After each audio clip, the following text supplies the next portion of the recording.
WCF inasherehekea miaka 10 ya excellent service provision kwa Tanzania wanaopata ajali au ugonjwa unaotokana na kazi. Katika miaka 10 kama mnafahamu, mfuko ulianzishwa Julai 2015 na mwaka huu ndipo basi tutatimiza miaka 10. Mfuko ulianzishwa kwa ajili ya kuhakikisha kwamba kila anapata ajali au ugonjwa unaotokana na kazi anapata fidia stahiki kwa wakati. Tuko hapa katika kuadhimisha miaka 10 hiyo. Katika sherehe hizo, cha kwanza kabisa tumeamua tutakutana na wanachama wetu tunaohudumia.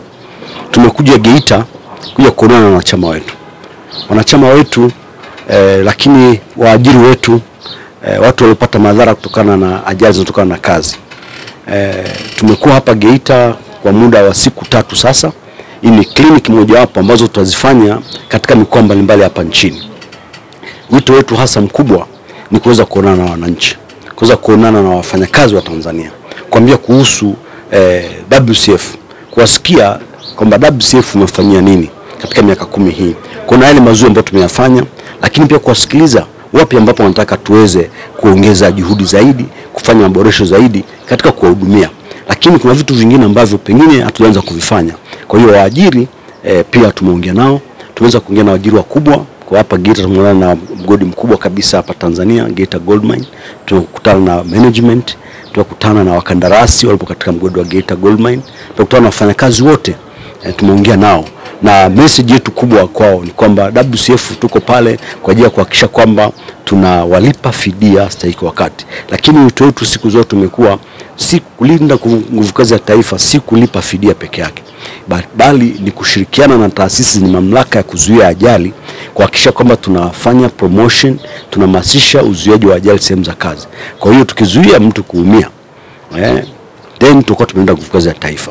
Lakini anapoumia basi tumekuwa tukitoa matibabu kwa haraka sana ili kumwezesha mfanyakazi yule aweze kurudi kazini kwa haraka, na pale ambapo anafikia kupona basi fidia stahiki iwe inalipwa. Kwa hiyo tunasema kwanza tuna prevent, tuna promote prevention, tuna rehabilitate and then tunafanya compensation.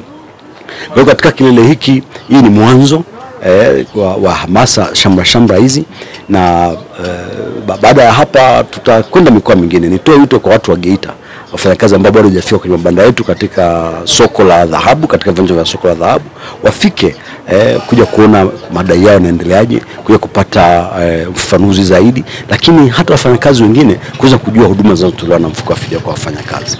Tuna dhima ambayo inatuwezesha, na katika miaka 10 dhima yetu tumehakikisha kwamba tunamuondolea mfanyakazi, mwajiri na jamii kwa ujumla kila changamoto inayosababishwa na ajali, ugonjwa unaotokana na kazi, kwa kuhakikisha kwamba wanapata fidia stahiki kwa wakati. Hii ndio kazi ambayo tumeifanya kwa miaka 10 na tumeona hayo Watanzania wengi wakifaidika nayo. Kwa hiyo tumekaja na kauli mbiu ya ambayo tunasema WCF, miaka 10 ya WCF, kazi iendelee. Kazi hiyo ya kulipa fidia stahiki kwa wakati. Asante.